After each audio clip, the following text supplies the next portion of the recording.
भी पाकिस्तान हूँ, तू भी पाकिस्तान है। मैं भी पाकिस्तान हूँ, तू भी पाकिस्तान है।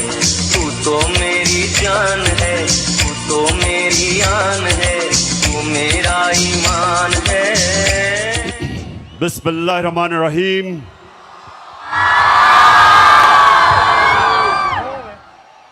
इय्याका नअबुदु व इय्याका नस्तईन। मेरे गुजरात के बाशऊर पाकिस्तानियों,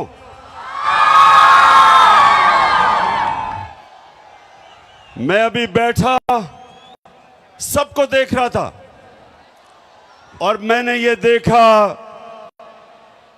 कि हर बात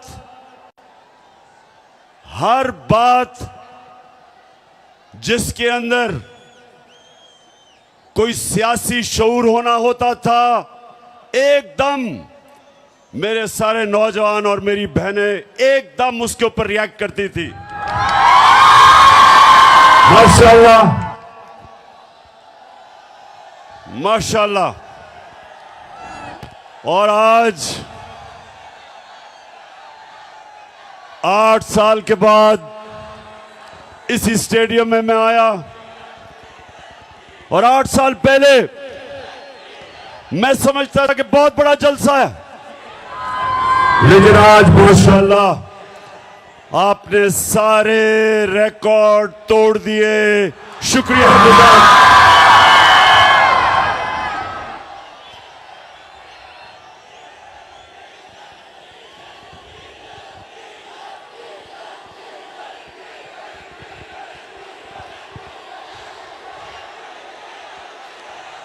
जी, मैं अभी महंगाई के ऊपर आने लगा हूं।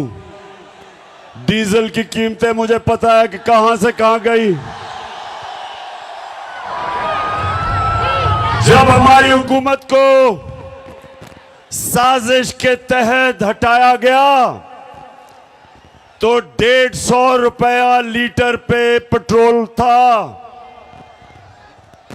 और 145 रुपए पे 1 लीटर फजल रहमान था।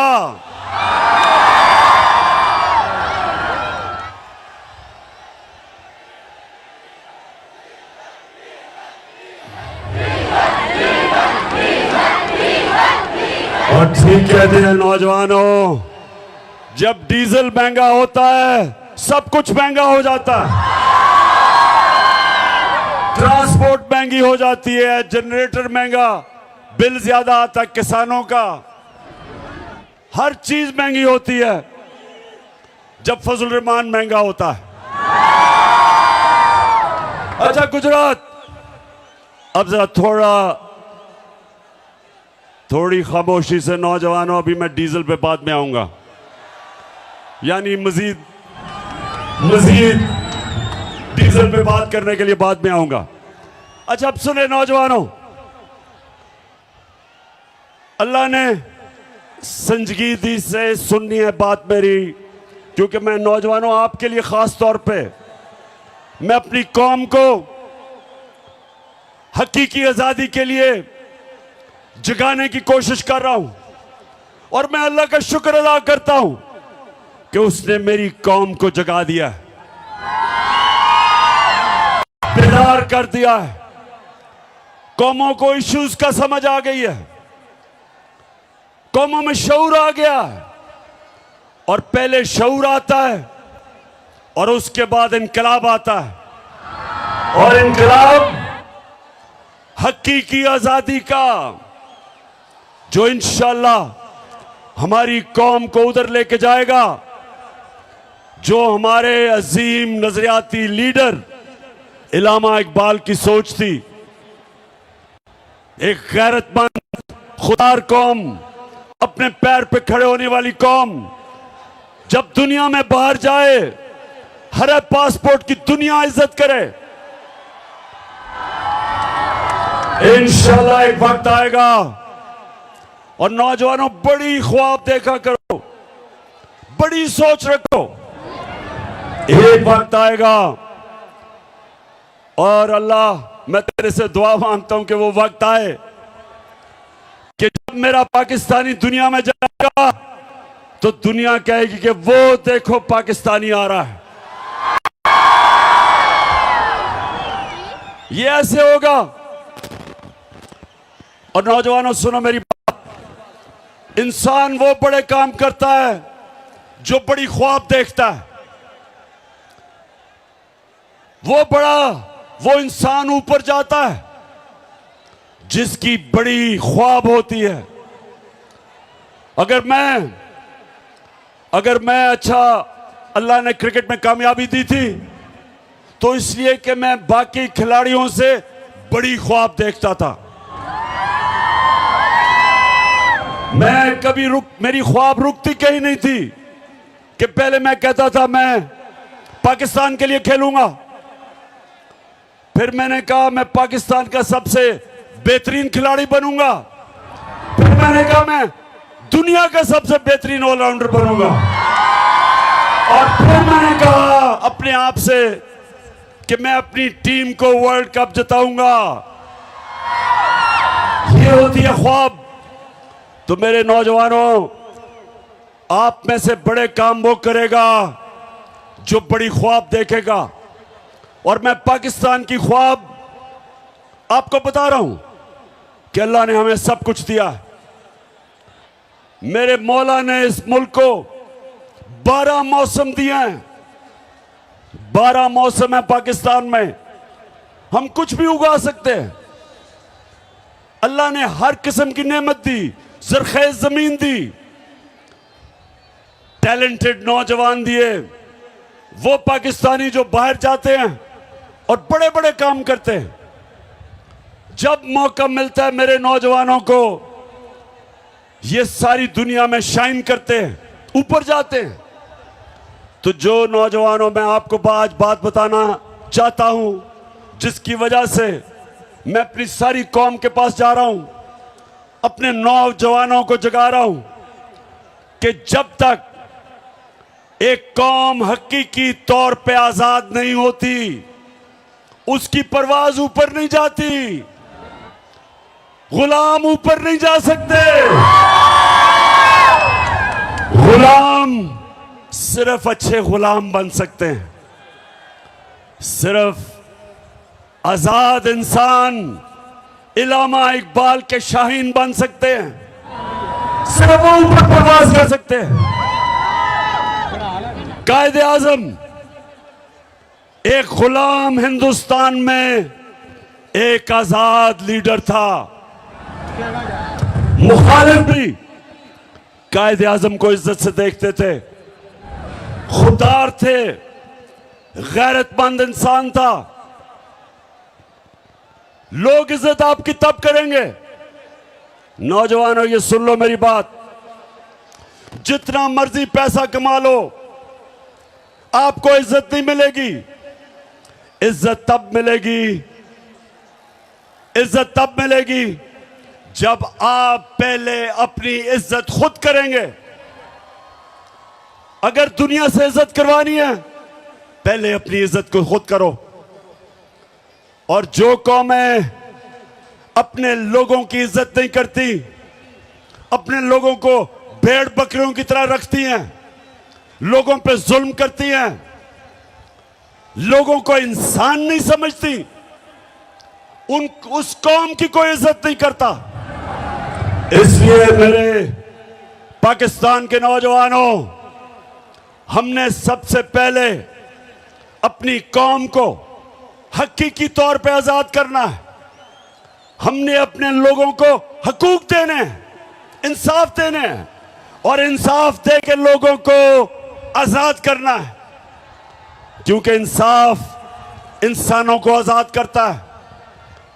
तो मैं सबसे पहले जो मैं नौजवानों जरा गौर से सुने कि क्यों हमारे हरे पासपोर्ट की इज्जत नहीं होती, क्योंकि हम अपनी इज्जत नहीं करते। और अगर आपने देखना है कि हमारी इज्जत क्यों नहीं होती, तो चेरी ब्लॉसम शहबाज शरीफ को जरा यहां मुलाहिजा फरमाएं। जरा देखें कि जब मुल्क का सरबराह ऐसी बातें करता है तो उस कौम की कौन इज्जत करेगा? मैं सऊदी अरब से होके आया हूँ, मैं यूएई के होके, अभी मैं तुर्की होके आया हूँ, और मैंने उन भाइयों को कहा कि आप हमारे बड़े अजीम भाई हैं, हमेशा आपने हमारी मदद की। और मैंने यही कहा, जब मैं आया हूँ तो आप समझेंगे शायद ये मांगने आया है। मैं मांगने नहीं आया, लेकिन मजबूरी है। हमारा जिस तरह माजी में 75 साल में आपने हमारा हाथ बटाया है, कुछ अर्सा आप हाथ बटा। मैंने कहा मैं वादा करता हूँ कि इंशाअल्लाह हम पूरी कौम हम मिलकर दिन रात मेहनत करेंगे, पसीना कराएंगे। तो गुजरात और मेरी अब बहनें इतनी तादाद में आई हैं, आपको भी मैं खुश आमदेद कहता हूं। अब मुझे सवाल का जवाब दे। अगर कोई आपको ऐसे कहे, अभी जरा आप जाएंगे बाहर, मांगने वाला आएगा, कहेगा जी मैं मजबूर हूं, यही कहेगा ना, मैं मजबूर हूं, या कहेगा जी मुझे पैसे थोड़े दे दो, मैं वापस कर दूंगा बाद में, और आपको पता है वो नहीं वापस करेगा। तो ये जब आपके मुल्क का सरबरा कहता है जी मैं तुर्की गया, मैं यूएई गया, मैं सऊदी अरेबिया, मैं पैसे मांगने गया, तो नौजवानों इसलिए मेरी बड़ी गौर से आपने बात सुननी है। हम एक अजीम कौम है और हमने उस उज़्मत पे पहुंचना है, लेकिन उससे पहले हमने अपने आप को आजाद करना है। कुरान में अल्लाह कहता है मैंने इंसान को अपनी सबसे अजीम मखलूक बनाया है। फरिश्तों को कहा कि इंसान के सामने झुको, और जब शैतान जो अल्लाह की सबसे ज्यादा इबादत करता था, जब शैतान ने कहा कि नहीं मैं तो आग का बना हुआ हूं, ये तो मिट्टी का बना हुआ है, मैं नहीं झुकता, तो अल्लाह ने शैतान को कहा कि तुम्हें भी नहीं पता, फरिश्तों को भी नहीं पता कि मैंने इंसान में कितनी सलाहियत पैदा की है। तो नौजवानों, आप में से भी ज्यादा लोगों को नहीं पता कि आप में अल्लाह ने कितनी सलाहियत दी है। आप सब में, आप अल्लाह की सबसे अजीम मखलूक हो। आपको कोई जरूरत नहीं कि आपके मुल्क का सरबराह जाके भीख मांगे। एक खुददार कौम कभी किसी के सामने हाथ नहीं फैलाती। एक खुददार आदमी भूखा मर जाता है, लेकिन इंसान के सामने हाथ नहीं फैलाता।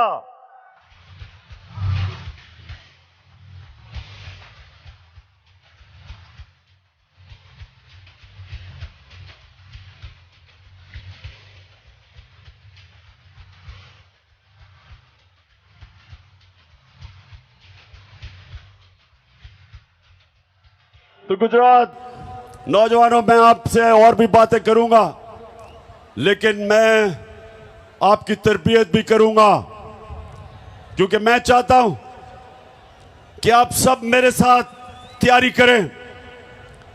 यहां हमने एक हकीकी आजादी की तहरीक चलानी है, और उसमें सबसे पहला काम क्या करना है, हमने इस मुल्क का इंसाफ का निजाम, एक इंसाफ का निजाम ठीक करना है कि यहां ताकतवर जो जुल्म करता है कमजोर पे, हमने कमजोर को तहफ़्फ़ुज़ देना है और आजाद करना है। तो नौजवानों, इसके लिए आपने सबने मेरे साथ निकलना है, क्योंकि इस वक्त हमारी हुकूमत एक इंपोर्टेड हुकूमत, जिसका ये इंपोर्टेड वजीर आजम आपने देखा था, चेरी ब्लॉसम, उसकी सबसे बड़ी कमाल यह है कि वो जूते बड़े अच्छे पॉलिश करता है, और वो बूट खास तौर पे अच्छी तरह पॉलिश करता है। जितने बड़े बूट उतनी अच्छी पॉलिश।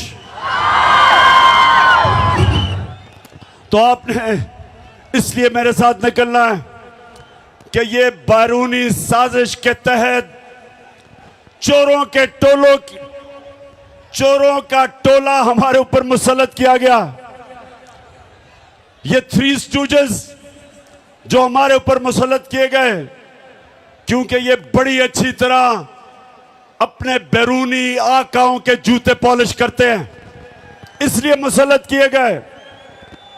इमरान खान उनको इसलिए गवारा नहीं था क्योंकि वो कहता था एब्सोल्युटली नॉट, और वो किसी की गुलामी मानने के लिए तैयार नहीं था। और वो जो इस मुल्क की फॉरेन पॉलिसी बनाना चाहता था वो अपने लोगों के लिए थी। तो अगर मैं रूस मुझे सस्ता तेल दे और 40% कम कीमत पे या 30% कम कीमत पे अगर रूस तेल दे तो मैं क्यों ना लूं, क्योंकि मैं अपने लोगों को सस्ता पेट्रोल और फजल रहमान बेच सकता हूं। तो क्यों ना लूं मैं। अगर साथ वाला मुल्क जो हमारे साथ आजाद हुआ था, अगर हिंदुस्तान रूस से 40% कम कीमत पे तेल खरीद सकता है, तो बताओ मुझे गुजरात हम क्यों नहीं ले सकते। और दूसरी चीज ये भी सुन लो, हमारे पिछले जो मिलिट्री डिक्टेटर था उसने अमेरिका के सामने घुटने टेके और अमेरिका की जंग में शामिल हुआ, और 80,000 मेरे पाकिस्तानी उस जंग में कुर्बान हुए, अमेरिका की जंग में। और जब मैं कहता हूं कि अमेरिका हम तुम्हारे साथ अमन में शामिल हैं लेकिन किसी जंग में हम तुम्हारे साथ नहीं शामिल, तो मैं अपने लोगों का सोचता हूं। लेकिन जो लोग इन्होंने मुसल्लत किए, जो ऑर्डर मिलेगा उधर से ये वो करेंगे। ना ये रूस से सस्ता तेल लेंगे क्योंकि अमेरिका नाराज हो जाएगा, और ना ही मुझे खौफ है कि ये रोकेंगे कि हमारा मुल्क इस्तेमाल होगा किसी की जंग में और हमें नुकसान पहुंचाएंगे। तो गुजरात, पहले हाथ खड़ा करके बताओ कि क्या आप मेरे साथ इसमें शामिल हो।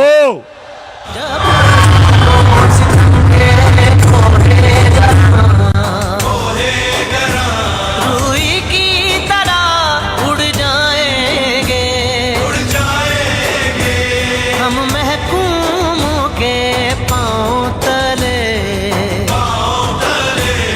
ये धरती धड़ धड़ धड़केगी और अहले हुक्म के सहरुख पे जब बिजली कड़कड़ कड़केगी हम देखेंगे। तो गुजरात जब से ये आए हैं, याद होगा आपको कि मेरी हुकूमत के खिलाफ इन्होंने सब प्रोपेगेंडा किया और इनके साथ वो मिले हुए थे। गुजरात, इनके साथ वो लिफाफा वाले साहब मिले हुए थे, लिफाफी मिले हुए थे, पैसे लेके जमीर बेचने वाले, और वो मीडिया हाउस जो हमेशा पैसे की बुत की पूजा करता है। और आप सबको पता है वो कौन सा मीडिया हाउस है। हाँ, फिर से ऊंची ऊंची जरा। जी जी, माशाल्लाह, शऊर रखने वाली मेरी कौम है। अब तो बच्चा बच्चा मेरा शऊर बेदार हो चुका है। और आज हम मुबारक देते हैं ARY को, और हम खास तौर पे इस्लामाबाद हाई कोर्ट का, हम सारी कौम अप्रिशिएट करती है इस्लामाबाद हाई कोर्ट को कि उन्होंने आजादी राय के ऊपर, आजादी सहाफत के लिए स्टैंड लिया। और ये जो फैसिस्ट गवर्नमेंट है, ये जो लोगों को मीडिया के ऊपर जुल्म, कंट्रोल, अच्छे अच्छे सहाफियों के ऊपर जुल्म, अरशद शरीफ जैसा एक मुहिब्बे वतन पाकिस्तानी वो मुल्क से बाहर गया हुआ है, साबिर शाकिर मुल्क से बाहर है। इस हुकूमत के दहशतगर्दी की वजह से एयाज अमीर जैसा दानिश्वर, समी इब्राहिम, उनको इन्होंने मारने की कोशिश की, और इमरान रियाज जैसा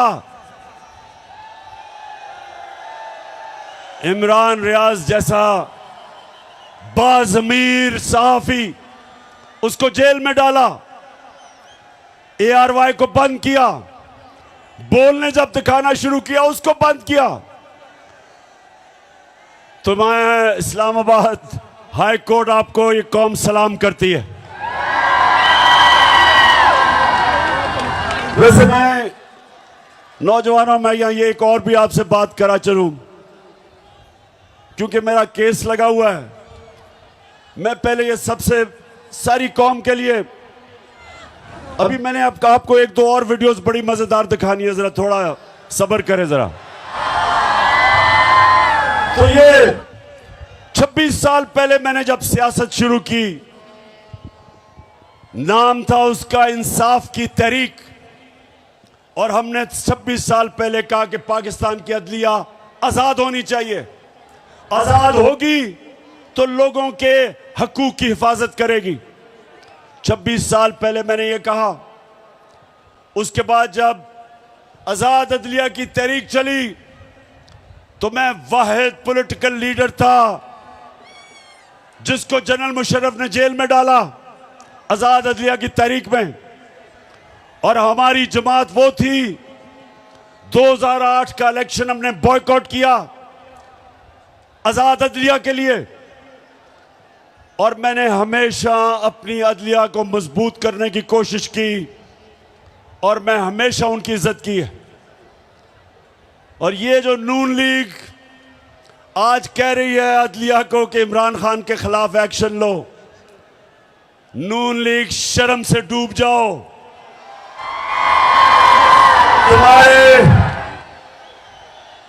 तुम्हारे नवाज शरीफ ने डंडों से सुप्रीम कोर्ट के ऊपर हमला किया था,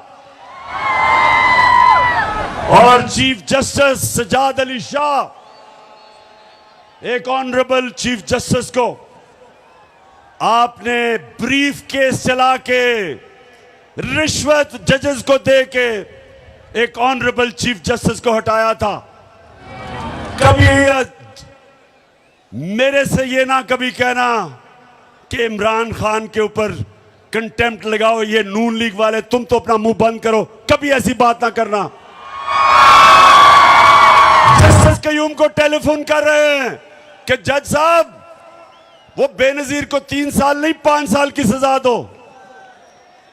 कभी इमरान खान ने ऐसी चीजें नहीं की, और इंशाअल्लाह हमेशा हम इस पाकिस्तान की अदलिया को मजबूत करेंगे, क्योंकि जब तक आपकी अदलिया मजबूत नहीं होगी, मेरे पाकिस्तानियों, आपके हकूक को और कौन हिफाजत करेगा? जुल्म से और ताकतवर से। अच्छा, अब जरा नौजवानों आपको एक वीडियो दिखाने लगा हूं, उससे पहले मैं बताऊं वो क्या है। जब हम इक्तदार में थे तो सबसे ज्यादा शोर मचा था कि जी बड़ी महंगाई हो गई पाकिस्तान में। वो बिलावल भुट्टो, पता नहीं वो जरदारी है या भुट्टो है, उसने डराने के लिए एक मार्च, महंगाई मार्च की, और यहां आके इस्लामाबाद कहता कि इमरान खान की कांपें टांगेंगी। वैसे बिलावल, खुदा के वास्ते 14 साल में उर्दू तो सीख लो। पाकिस्तान है ये मेरा पाकिस्तान है, तेरा पाकिस्तान है ये मेरा पाकिस्तान है। इस पे दिल कुर्बान, इस पे जान भी कुर्बान है, वो इस पे दिल कुर्बान। अच्छा, और दूसरी तरफ नून लीग के शहबाज शरीफ और इनके वजीर हर दूसरे दिन कहें जी IMF के गुलाम बन गए हो आप, IMF के कहने पे महंगाई कर रहे हो। IMF IMF को तुमने पाकिस्तान को बेच दिया है। ये हर रोज हमें सुनना पड़ता था इनसे। जरा ये शहबाज शरीफ को सुनाए, ये इक्तदार से पहले क्या कह रहा था IMF के ऊपर, सुने जरा। ये IMF के मिन्नते तरले कर रहे हैं और उनके साथ ऐसी शराइत हम एक्सेप्ट कर रहे हैं जिससे कि पाकिस्तान की खुद मुख्तारी और आजादी पर बहुत बड़ा धचका लगेगा। हम खुद इकट्ठे करते हैं, सूबों के साथ बात करें। 180 अरब रुपए जमा करना कोई मुश्किल काम नहीं, लेकिन ये $1 अरब के लिए IMF के आगे ढेर हो गए हैं। ये सिक्योरिटी रिस्क बन चुके हैं। ये जो इनका IMF डील है ये गैर कानूनी है। हम आज भी इसको नहीं मानते हैं। हम मुतालबा करते हैं कि IMF डील से निकलो, इस अवाम दुश्मन IMF डील से बाहर आए। इस मुल्क का अहम बिल है, आप बेशक बुलडोज कर लें, ये कल वापस होगा। ये इमरान नियाजी ने स्टेट बैंक दिया IMF को, कायदे आजम ने आजादी दी, इमरान नियाजी ने IMF का गुलाम बना दिया। सब गद्दार हो, वतन बेच रहे हो, स्टेट बैंक बेच रहे हो, खुद मुख्तारी बेच रहे हो। बात की है राया साहब ने, ये मनी बिल जो आ रहा है और स्टेट बैंक का जो बिल आ रहा है, ये हम अपनी फाइनेंशियल सॉवरेनिटी, अपनी जो खुद मुख्तारी है सरेंडर कर रहे हैं, which is much worse than what happened on 16th of December 1970। जनाबे वाला, यहाँ पे स्टेट बैंक जो है वो IMF की लोकल ब्रांच बन चुका है। हमारे यहाँ पे स्टेट बैंक के गवर्नर के रूप में वायसराय आ चुका हुआ है। हम इस वक्त एक फाइनेंशियल कॉलोनी बन चुके हुए हैं मालियाती अदारों। अच्छा, अब ये सुने, मैं तो वैसे नौजवानों, आप भी जैसे जैसे आपकी उम्र होती रहेगी, आप अप्रिशिएट करेंगे कि अल्लाह वाकई अल हक है, सच का खुदा है। उसका वादा है कि सच तो थोड़ी देर नहीं, सच ने सामने आना है, क्योंकि वो अल्लाह अल हक है। तो इन्होंने ये बातें की कि जी IMF का गुलाम है, पाकिस्तान तबाह हो गया। और जब से अब ये आए, आप ये पता क्या कह रहे हैं?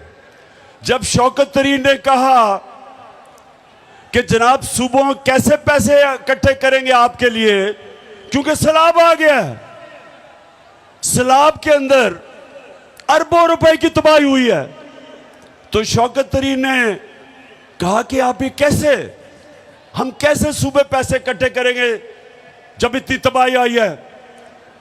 तो यही नून लीग ने कहा कि इनके ऊपर तौहीने IMF लगाना चाहिए।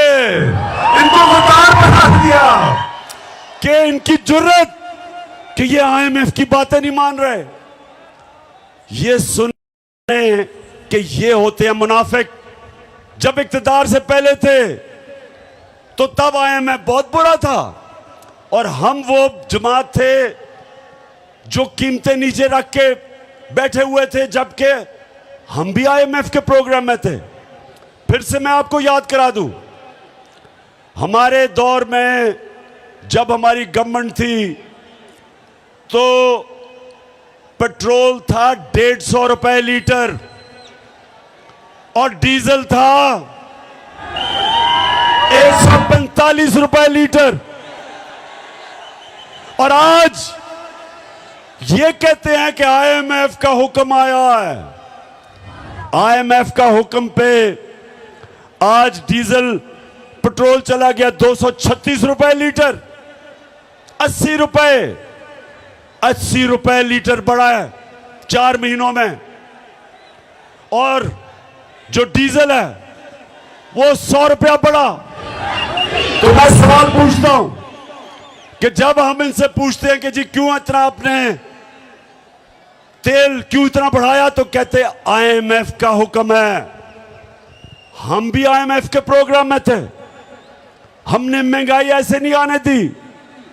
हमारे दौर में, नौजवानों ये जरा सुनो, सेंसिटिव प्राइस इंडेक्स होता है जो आम लोगों के इस्तेमाल करने की चीजें। तो हमारे दौर में जो महंगाई थी, आलमी महंगाई थी, SPI हमारे दौर में 17 से 18% था। आज कितना है बताओ? कितना आज 45%, 3 गुना ज्यादा। 4 महीने में क्या हुआ कि 45% पे महंगाई पहुंच गई। हमारे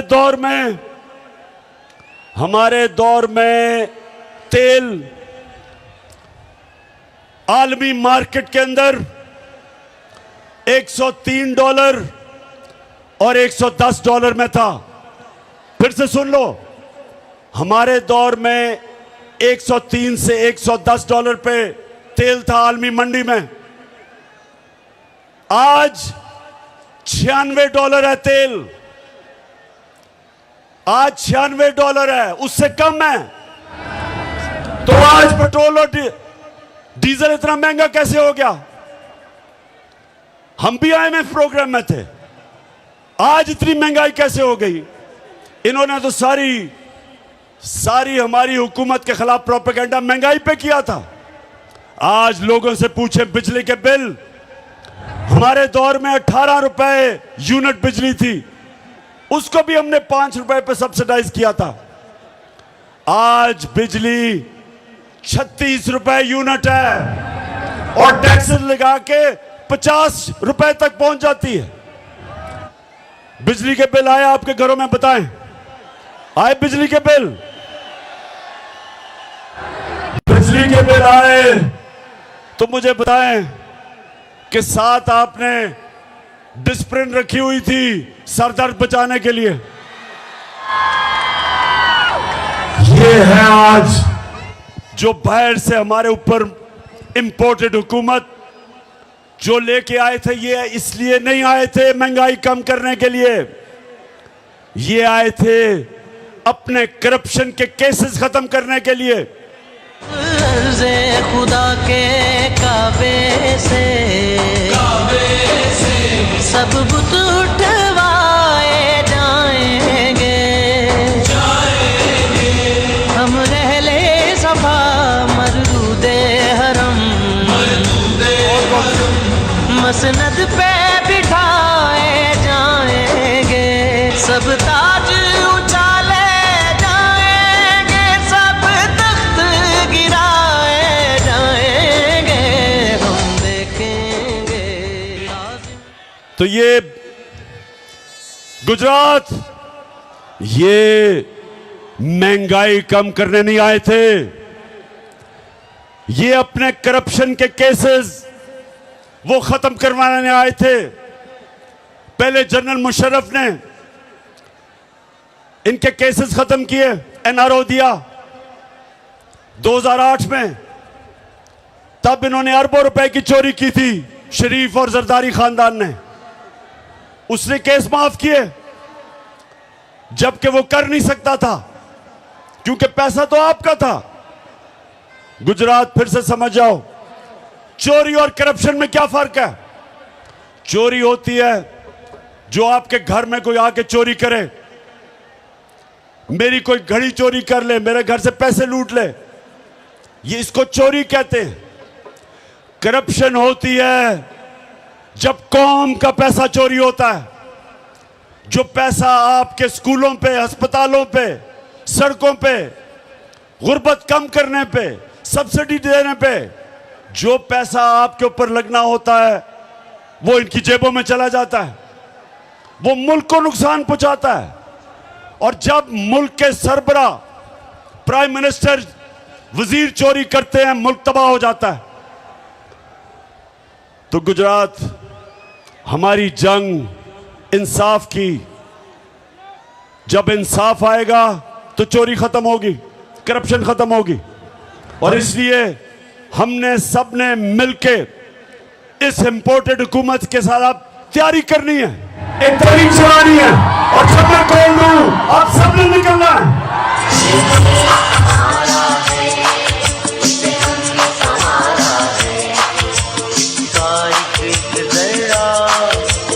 जान से प्यारा है, इसका एक जरा हमें जान से प्यारा है।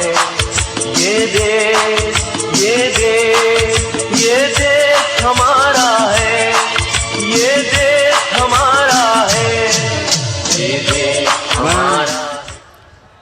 मैं इस हुकूमत को आज खबरदार करना चाहता हूं। ये जो आप हरबे इस्तेमाल कर रहे हैं, ये जो आप जुल्म कर रहे हैं, ये जो आपने शहबाज गिल के ऊपर तशद्दुद किया, जेल में उसको डाल के, उसको नंगा करके जो उसके ऊपर आपने तशद्दुद किया, मैं आज आपको खबरदार करना चाहता हूं कि जिस तरह आपने जमील फारूकी एक सहाफी को, उसको जेल में बंद करके उसको भी नंगा किया, तशद्दुद किया, और खास तौर पे हमारे सिंध के ऑपोजिशन लीडर हलीम आदिल शेख, उसको एक केस से निकलता है दूसरे में डाल देते हैं। 27 FIR सिंध के ऑपोजिशन लीडर के ऊपर की हुई हैं। उसको जेल पे उस पे तशद्दुद किया। तो मैं इसके अलावा जो आपने सहाफियों से किया, मैं आज आपको वाज़े तरीके से खबरदार करना चाहता हूं कि हमारा जो इंसाफ का, जो हमारी इंसाफ की जो तहरीक है, अगर इसी तरह आप करते रहे, वो इस्लामाबाद की तरफ आएगी और आप सबको छुपने की जगह नहीं मिलेगी।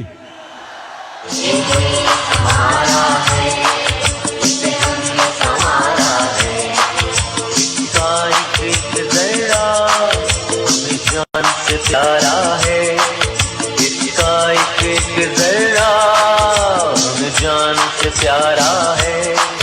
ये देश, ये देश, ये देश हमारा है। तो मेरे नौजवानों, सब तैयार हो जाओ कि हमने जुल्म का मुकाबला करना है। ये जितना हमारे ऊपर, मेरे कारकुनों पे जितनी FIRs काटेंगे, मेरे ऊपर मुझे दहशतगर्द बना दिया, दहशतगर्द की FIR काट दी कि मैंने सिर्फ ये कहा कि जो शहबाज गिल के ऊपर तशद्दुद हुआ, जिन लोगों ने किया, उनके खिलाफ कानूनी कार्रवाई करेंगे।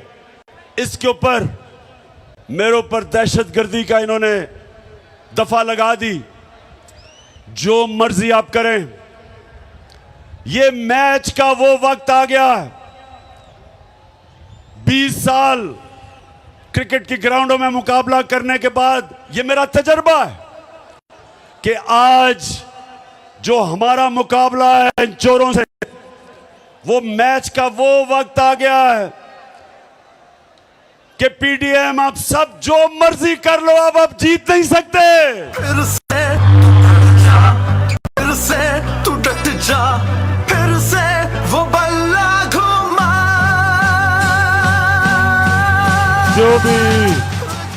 जो भी कर लो, बाहर बैठे हुए अपने जो आका हैं, उनके घुटने घोड़े बिचते भी दबाओ, जितनी मर्जी उनकी खिदमत करो। ये तुम मैच अब नहीं जीत सकते।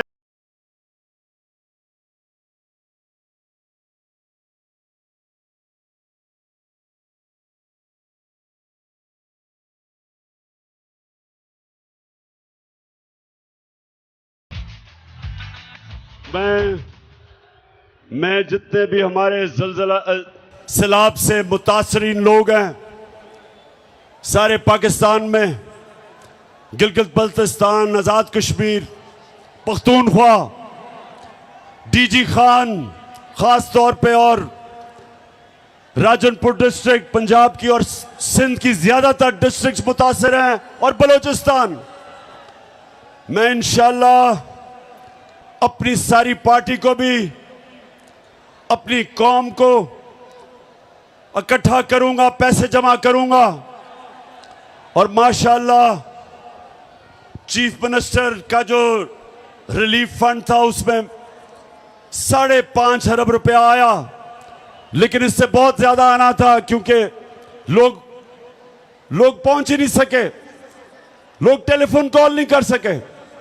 तो इंशाल्लाह अभी हम तैयारी कर रहे हैं, हम देख रहे हैं कि किधर किधर लोगों को जरूरत है, और उसके बाद मैं मजीद और पैसा इकट्ठा करूंगा अपनी कौम से और इंशाअल्लाह अपने सैलाब के मुतासरीन को ये मैं यकीन दिलाता हूं कि सारी कौम आपके साथ खड़ी है। मैं चीफ मिनिस्टर साहब आपको और मून साहब को, आप दोनों को इस जबरदस्त जलसे पे जो आपने इंतजामात किए खराज तहसीन पेश करता हूं। मैं अपनी पार्टी भी तहरीक इंसाफ के मेरे सारे लोग जो आज यहां आए हुए हैं बड़ी तादाद में, मैं आज आपका भी शुक्रिया अदा करता हूं कि इतना जबरदस्त आज गुजरात के अंदर जलसा किया। मैं आप सबका, अपनी बहनों का आज शुक्रिया अदा करता हूं और नौजवानों खास तौर पे, क्योंकि आप हैं मेरी टीम जिसने पाकिस्तान को मैच जिताना है।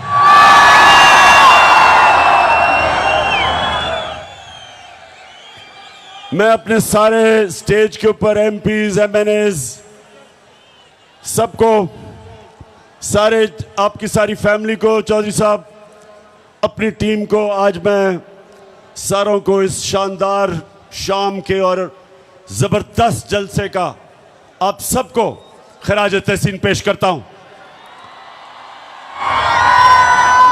अब गुजरात मैं इंशाल्लाह कल सैलाब वाले इलाकों से शुरू कर रहा हूं, उधर भी जा रहा हूं, जलसे भी कर रहा हूं। अपने जो मुतासरीन हैं सैलाब के, उनके पास भी जा रहा हूं। अपनी कौम को हकीकी आजादी की तहरीक के लिए भी तैयार कर रहा हूं।